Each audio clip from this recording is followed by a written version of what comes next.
It's time for spring cleaning, and I'm not talking about your house. 5 ways to spring clean your portfolio, and will cigarettes go the way of the dinosaurs? All that and more on today's episode of InvestTalk.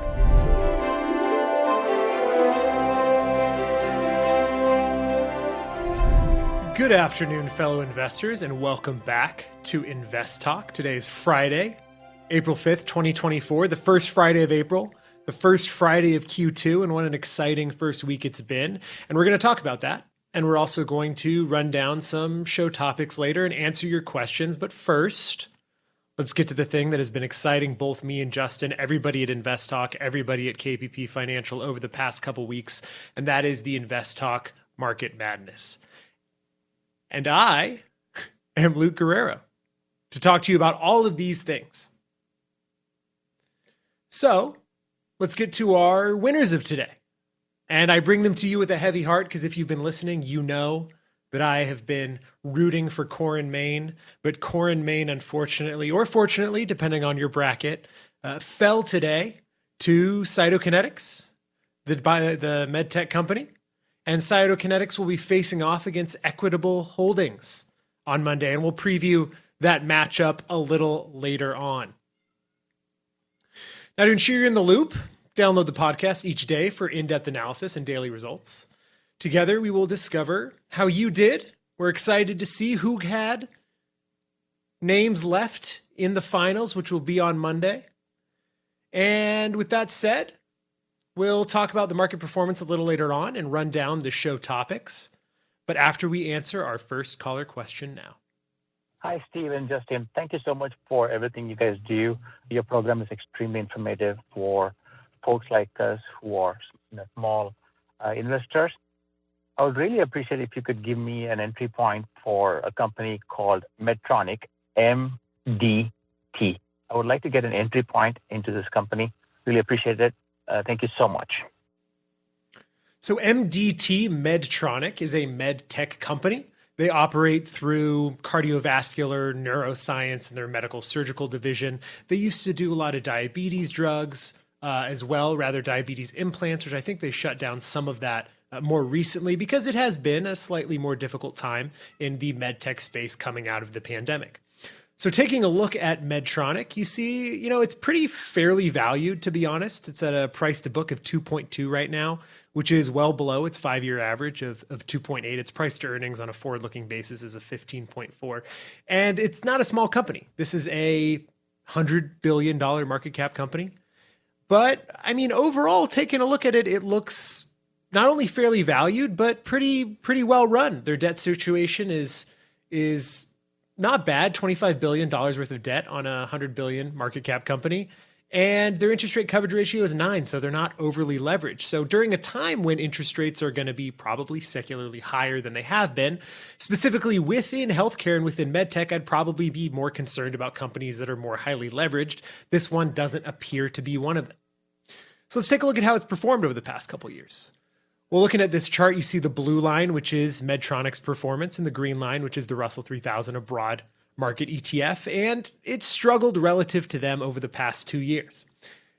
Taking a look at it on just the basis of its own performance, if you wanted a price entry, again, I think this is a well-run company. I don't think they're going to suffer like a lot of med tech and biotech companies might.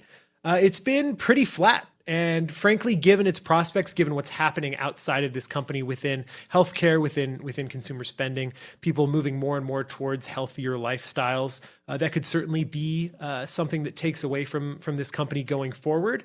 But again, I think it's pretty fairly valued. I think it's probably going to be flat within the 80 to 90 range for some time. And the main reason that is right here. Their sales growth has been pretty non-existent over the past 5 years. And so if you can't continue to grow those sales, you're not going to have that growth in your stock price as well, especially because they run pretty unleveraged and they run pretty lean. Their margins have been pretty consistent as well. So if you're looking for an entry point, I think between 80 and 90 is fine. I'm just a little worried about their growth prospects overall. Thanks for the call. Now, we got a lot of ground to cover in the next 40 minutes or so, and here is a little bit of what we have planned for you, time permitting. Our main focus point today concerns this topic: 5 steps for spring cleaning your investment portfolio. A lot of people think about spring cleaning their homes. Well, you also need to take a look about how you're invested. We'll talk about rebalancing your portfolio, how you can diversify it, and different investment opportunities depending on what type of account you're managing. Also, we'll talk about cybersecurity. There was some breaking news recently that I saw earlier in the week about a contractor who worked with Microsoft who happened to find a vulnerability that could have been disastrous. So what does cybersecurity mean for companies that you're invested in? We'll also talk a little bit about stock splits. People love thinking about lower priced stocks, right? We know the mechanics of a stock split. A stock is worth $100. They do a 2-for-1 stock split. And now it's worth $50 the next day. Some people see that and think, oh, it's cheaper. That's not really how that works. But one company, spoiler alert, Chipotle, is using a stock split for a different purpose.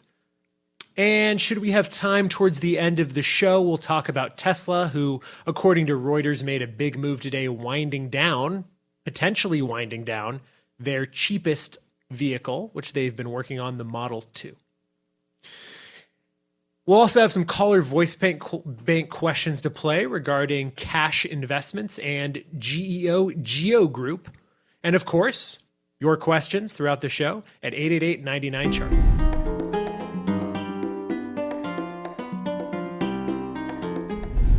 Let's talk about the market performance today. U.S. stocks closing higher Friday, though major indices still finishing down for the week. A lot of that due to the steep drop-off towards the end of trading yesterday.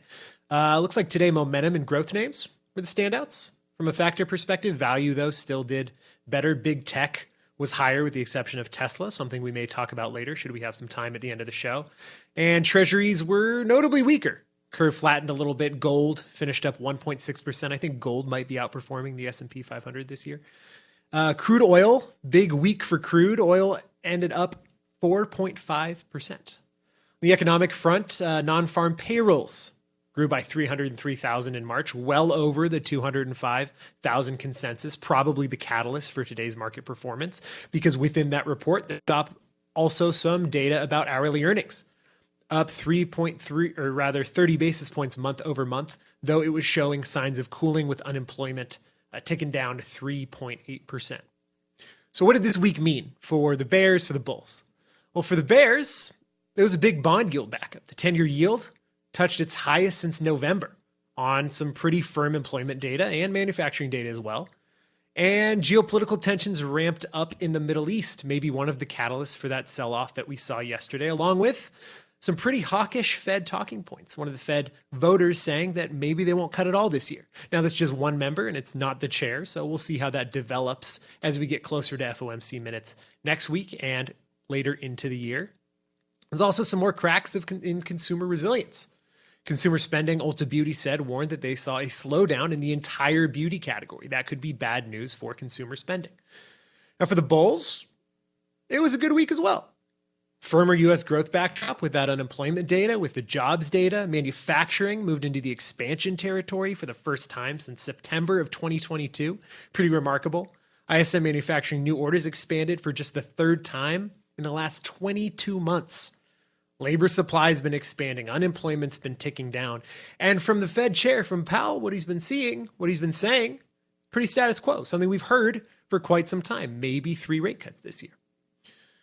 It was a big week this week in terms of surprise news. And next week could be big as well. We got CPI on Wednesday, FOMC minutes will be released, Treasury budget data on Wednesday, and PPI, our preferred measure, a lot of people's preferred measure, on Thursday, as well as bank earnings, which are going to start to trickle in towards the end of next week. How's the market today and this week? Now let's turn our eyes to a main focus point today, which concerns the topic spring cleaning. 5 ways you can help clean your investment portfolio. And so our friends over at Morningstar, really Christine Benz, the Director of Personal Finance and Retirement Planning, went through her 5-step guide last week on how to spring clean your portfolio. Because much like your home, if you let your portfolio sit there without rebalancing, without looking at it, it's going to get cluttered and it's not going to be what you thought you left there. So we're going to go through the 5 steps. The first one is streamline. Let's give you an analogy, right? If you have to clean your home and all of your rooms are in different parts of your property and not connected at all, it's probably really hard to keep the whole thing clean. And in a similar way, if you keep your portfolio in 30 different locations, all your investments all over the place, it's going to be hard to keep track of it. So the number one way you can clean your portfolio and make it easier for you to clean your portfolio is to streamline it, to make sure that you don't have unnecessary investment providers. You don't have your account at multiple custodians. Now, you may need to have it, right? Your 401k may be somewhere, your IRA may be somewhere else, your brokerage account may be somewhere else, but where you can, streamline your investment accounts and your providers. Number 2 is embracing simplicity. I say often it is very difficult for retail investors to invest in individual stocks. For most people who don't have the time, who are working 9 to 5s, the best thing you can do, and really for a lot of people, the best thing you can do is invest in broad market index funds. Why? They give you diversification. They give you asset class exposure. And if you're picking them correctly, they're low cost, not just in your expense ratio, but also turnover, right? Turnover is an important part of the cost of owning a fund. So for most people, you want to be towards those broad market index funds. So tilt mostly towards those in your spring cleaning. Another one is trimming your holdings. If you own the S&P 500 as a backbone of your portfolio, great. Maybe it's 40%, great. But if the other 60% is in large cap tech, then guess what? You're mostly invested in large cap tech. So now is a good time to take a look at your portfolio and say, what are my investments? Am I really diversified? Because you might not be. You might not be where you are. So taking a look, seeing where you can trim, seeing where you can reallocate and how you can further diversify isn't just something you should do in spring, but something you should do all year round. But doing these things, you have to be mindful of taxes, right? Anytime you trade, you can potentially incur a tax cost in a long-term or short-term gain, or a tax benefit in a long-term or short-term loss, right? Not all losses are bad. You can utilize them to offset gains. It's one of the benefits of the tax system. So when you're doing this, maybe you want to sell your long-term gain tech rather than your short-term gain tech. Maybe you want to sell your short-term losses, right? Rather than your long-term losses. Maybe you want to do things in a way that are tax efficient. People are thinking about paying last year's tax bill this time of year, but really, you should also be thinking about not incurring too much for next year's tax bill. And lastly, document your strategy and review it annually. I actually disagree with this. Review it quarterly. Review it all the time. You should be consistently checking your portfolio to make sure you don't have style drift, to make sure that your diversification is there, because it's like your home. The more often you clean it, the less dirty it gets, the more manageable it becomes.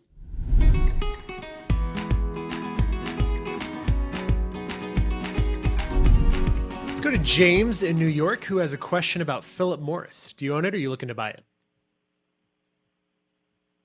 I'm looking to buy it, although I know you often speak about companies where, not to chase yield and so forth. And I don't think that Phillip Morris is necessarily an example of a company that you mean when you say that, but I would like to own Phillip Morris, and I'm just wondering if below the $90 price point is a good place to pick it up, and if that dividend is sustainable long term.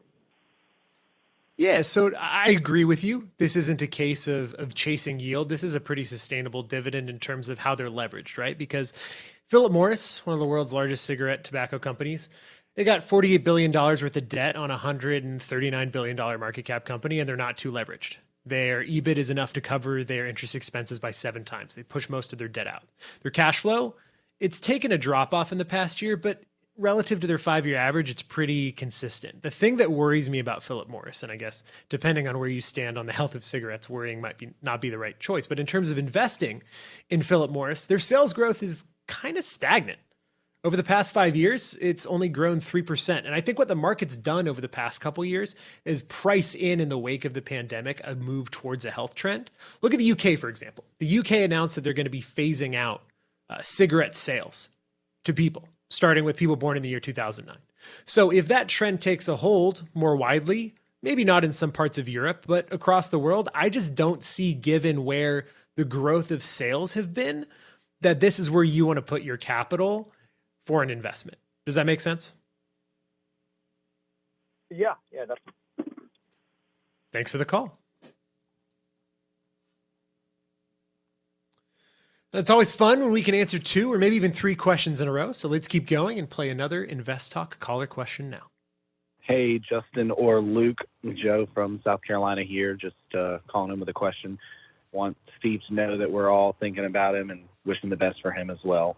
I currently inherited a retirement plan through the state from my father when he passed, and a lot of it is in cash and it's in an inherited IRA. I also have some other just cash in retirement accounts, a Roth IRA and then a standard IRA. And I guess my question is, does it make sense to hang on to that cash right now? I feel that in the next anywhere from 1 to 3 years that we're going to have a recession and possibly a depression. And at that point, does it make sense to hang on to that cash and invest, hopefully in the depths of the recession, but certainly once it happens?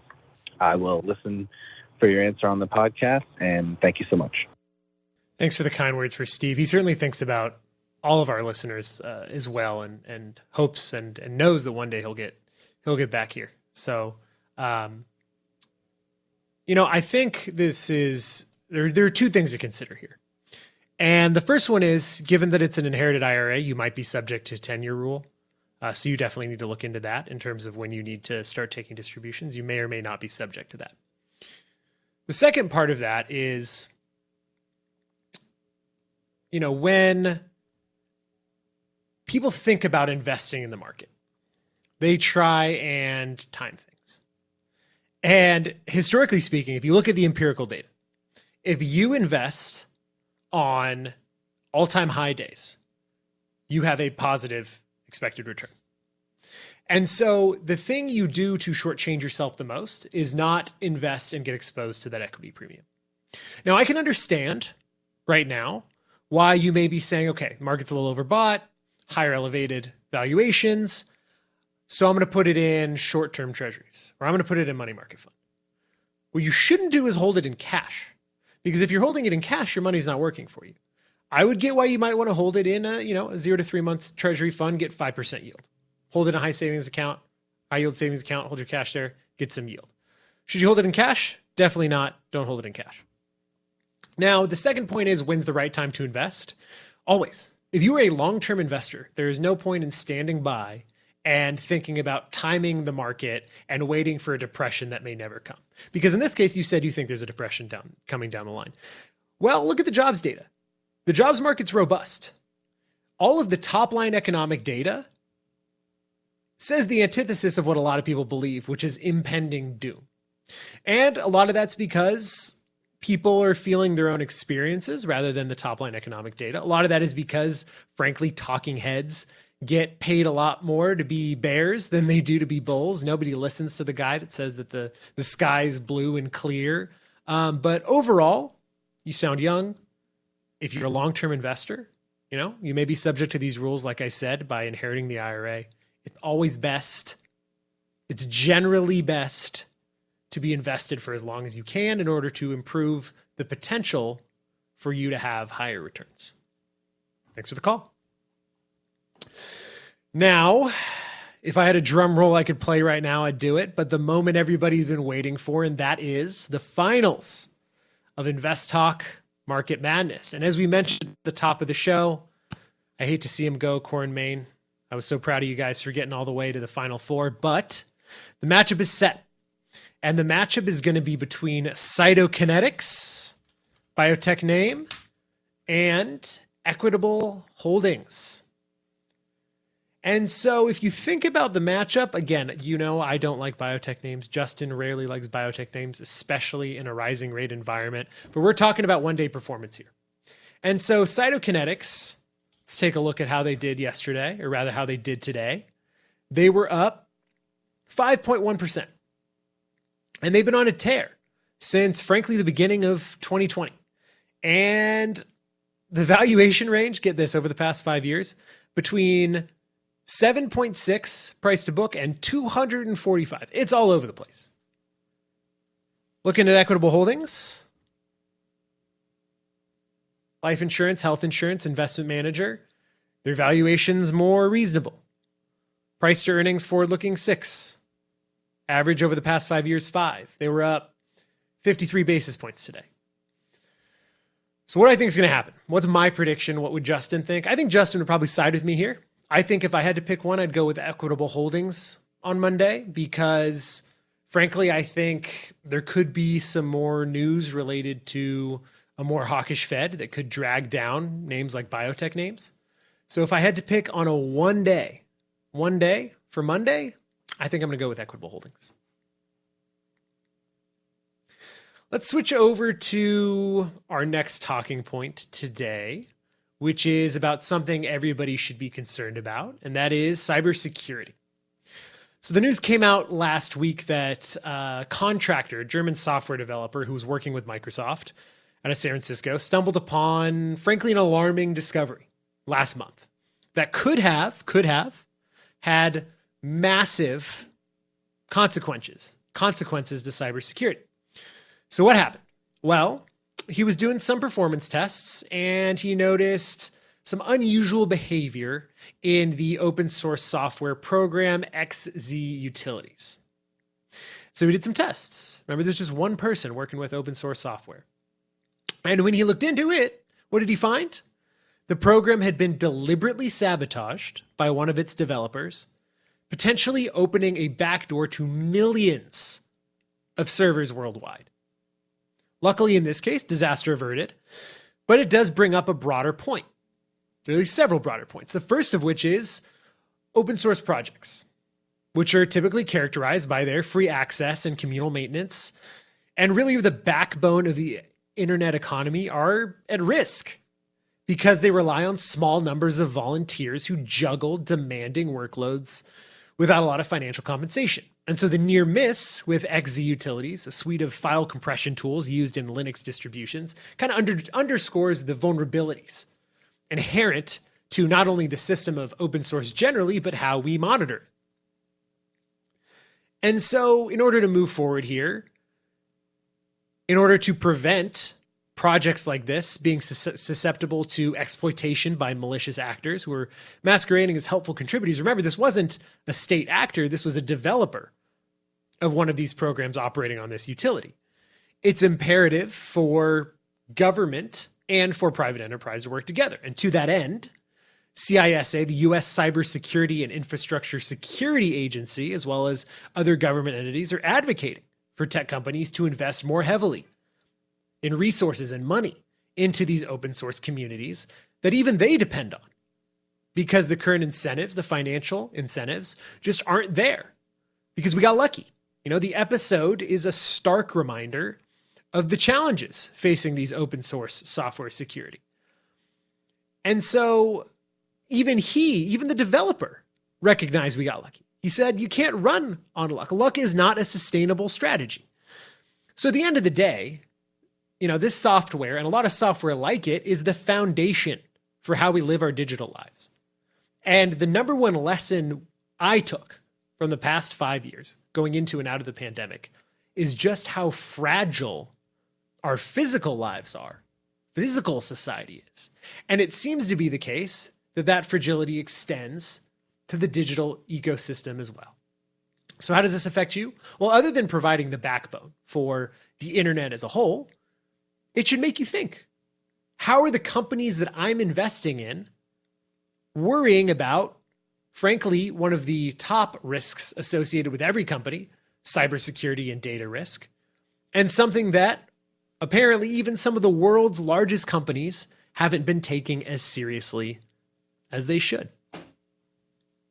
Now let's keep things moving and pivot back to the InvestTalk voice bank to a question that came in earlier from a listener in Iowa. Good morning. This is Nick from Iowa, calling in to ask you about the GEO Group Inc, GEO. Wanted to know what you guys thought of this company, where you think a good buy point would be. I know it's kind of crawled up here a little bit these last week or so. I've been kind of on my watch list for the past 6 months or so and watch it come down. But just wanted to know where you guys think a good buy point would be and what you thought of the company. Thanks for all you do and be listening on the podcast. So the question is about GEO Group. And GEO is a private prison company. And the thing that strikes me right now off the top of my head once looking at this is I'm alarmed by the short interest, 20% short interest on a company that only has an interest rate coverage ratio of 1.8, very highly leveraged. And it's tracking towards the top end of the 5-year range. Sales growth isn't great. It's been issuing shares over the past 5 years. And it looks like over the past 2 to 3 months, it's elevated from $11.25 to almost $15, which is well above its price target. If you look at analyst consensus price, which isn't always gospel, right? But still something to consider. And that's for a company that's sales growth over the past 5 years has been 70 basis points. That's their average growth rate over the past 5 years. Their net income has fallen almost 10%. And so this particular company is in a field where some people have moral objections to, and whether or not you stand on the private prisons are wrong, private prisons are fine side of the fence, you do have to come to terms with the reality that there is intense regulatory scrutiny on these prisons on both a federal and state level. So again, I think I try and stress this when a lot of people call, and it's not about finding out if any single company is the perfect company. There are no perfect companies. You should be investing in good businesses. Is this a good business? I mean, it's pretty highly levered. Debt, $1.8 billion on a $1.7 billion market cap. Its sales growth, kind of stagnant, non-existent. And it's in a highly regulated, highly scrutinized industry. You have scarce capital to invest. I don't think this is a place where you should be putting your money. Thanks for the call. FYI, each night we post the newest podcast on YouTube, on our YouTube channel. So tell your friends. Don't forget to subscribe and turn your notifications on because we like to go in there and find caller questions. And so let's fit in a YouTube comment question right now. And that is regarding our thoughts on QLYS for a long-term hold. So QLYS is a packaged software company, and it's a cloud security company as well. So as always, when we're looking at these companies, we like to take a look at their relative valuation. So if you take a look at the relative valuation, price to book of 16, that's incredibly high. That means it's trading at 16 times the value of its assets. Its price to earnings, 30. Forward-looking price to earnings of 30. And it's had a pretty strong past couple years, as you'd expect, given that it operates within cloud security. Sales growth up 14%. Its net income up 21% over the past 5 years on an annualized basis. And its debt load, pretty modest. Its debt load looks pretty modest. For me, the thing that is striking me here is just the valuation. I think a lot of these companies have run up over the past couple years. I think a lot of them are ripe for pullbacks. And yeah, I mean, analyst consensus at 166 is where their estimates are. And just given the run up over the past couple of years, given where it is in terms of its forward-looking price to earnings, given it has had some pretty fantastic growth, 15% is nothing to shake a stick at over the past 5 years.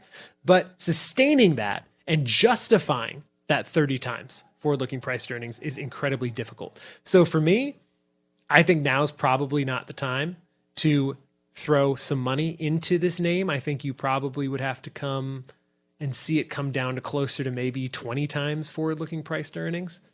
I mean, it's fallen a little bit, but maybe when it gets closer to the 140 range, 120 range, that's when I would start thinking about investing in this name. Just because, like I said, and I've said before, it's not just about having good businesses. It's about when you buy into those good businesses and when you can sell out of those good businesses. Thanks for the comment. We look forward to answering more. Now, on Fridays, we generally like to do a quick rundown of key benchmark numbers. So let me hit you with a few of those right now. The 2-year Treasury yield was at 4.721%. For perspective, 3 weeks back, it was 4.732. 7 weeks ago, it was 4.66. 21 weeks back, it was 5.05. And 119 weeks back, more than 2 years ago, it was 64 basis points. Different world. 10-year Treasury yield is at 4.373. 3 weeks back, that was 4.308. 21 weeks back, it was 4.63%. And 116 weeks ago, it was 1.762. Gold was priced at 2.325 per ounce today. 3 weeks ago, that was 21.56. 21 weeks back, it was 19.35, and 110 weeks ago, it was 18.06. Silver today was priced at 27.57. 3 weeks back, it was 25.18. 8 weeks ago, it was 22.80. 87 weeks ago, it was 18.64. And 105 weeks ago, it was 23.94. Oil was selling at $87.25 per barrel today. 3 weeks ago, $81.04. 8 weeks ago, 78.04. 25 weeks ago, it was all the way up at 87.44. And 117 weeks ago, $66.62. National average for a gallon of regular gasoline, $3.58. Where is it in California where I live? $5.27. That is significantly higher. In Wyoming today, that price, $3.30. Someone's really got to ship me some gas from Wyoming if they can.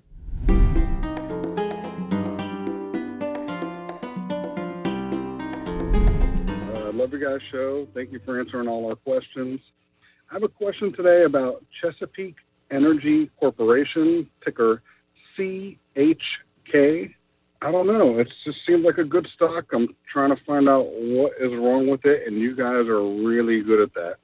So if you can give me some more insight on Chesapeake, that would be great. I already bought 2 shares, but I really want to get into it and maybe get up to about 20 shares. So listen for your answer. Thank you. Well, Chesapeake Energy is an oil and gas name. And so if you take a look at their sales, it looks like their 5-year annualized growth rate is negative 10%. Why is that? Frankly, it's just because of last year. So companies that sell goods are subject to the price trends of those goods, right? We mentioned it 116 or weeks so ago. Gas was 66 or oil was 66 cents a barrel, something like that. So if you're selling something and the price of something is volatile, your profits are probably going to be volatile. The benefits of investing in a company rather than the commodities, they can smooth that volatility out. So why is Chesapeake's growth rate like that in terms of sales? Because of the price of the commodities. Now, we've seen a turn in the past month or so in the price of oil, and tensions in the Middle East may even just exacerbate that. So I don't necessarily understand what the caller means by what's wrong with Chesapeake Energy. I don't see much wrong with Chesapeake Energy. Its debt level is modest, $2 billion on $11 billion market cap. Short interest is a little bit high, 14%. And that's probably due to really that lack of growth within sales that maybe isn't keeping up to pace with some of their competitors. Or it could just be that it's pretty expensive relative to other companies within this sector, right? You're going to buy it at a forward-looking PE of 20. That's pretty expensive. Let's take a look at how it is relative to other names within this space. It's price to book in line. Its margins less than stellar. Its EBIT margin also less than stellar. Its net margins pretty good. Pretty good. It's not too highly levered. I don't have problems with Chesapeake. I think probably you can find names that are going to have lower valuations. I know valuations in energy are going to be a little bit elevated just given the run up over the past couple weeks to a month. But overall, I don't have any problem with Chesapeake. Thanks for the call. Now, before we wrap up for the day, I'm going to talk about a little bit of a fun story that is a change of pace for why these events happen, but also a reminder to everybody what the events mean. And that is stock splits. Psychologically, people look at a stock split and they're excited about it. This thing was trading at $100 yesterday, and now they did a 2-for-1 split. It's $50. $50 is more expensive. I should buy it. Nothing has changed with the company. Market cap will be the same. Psychologically, from a behavioral perspective, for some reason, these stocks tend to have short-term positive performance because, again, a lot of people don't understand that a stock split is just something on paper. But Chipotle has decided to innovate in stock splits. And so last June, they announced a 50-for-1 stock split. Again, nothing is changing about the company, but why did they do this? Well, the price of Chipotle was and is today roughly around $3,000. And what Chipotle wants to do is reward their most loyal employees with shares in the company. Not stock options, which can be volatile and tough for accounting purposes, but one-time equity. And so when you're looking at giving somebody shares, giving an employee shares, it can be a little bit complicated and convoluted when your stock price is at 3,000, right? You have to deal with fractional shares. And from an employee perspective, it feels better. You got 10 shares of Chipotle. I got 50 shares of Chipotle instead of 1 share of Chipotle. But the key here is it good for employees? Yeah, you get a stake in the company. But it's just a reminder to everybody, looking beyond the optics, nothing has changed. Stock splits don't mean much. And I'm Luke Guerrero, and that completes another episode of InvestTalk. We thank you for listening, and we encourage you to tell your friends and family members about our free podcast downloads. Get yours anytime at iTunes, Google Play, and Spotify. And remember to tell your friends to follow the daily results updates. Our last one's coming on Monday, and somebody's going to win $1,000. Independent thinking, shared success. This is InvestTalk. Good night. Enjoy. InvestTalk is a trademark of KPP Financial. Because of the nature of the interactive dialogue inherent in the format of this program, it's important for the listener to understand that not all comments made will apply to them. Specifically, nothing said shall be taken to be investment advice, or shall statements on this program be considered an offer to buy or sell security.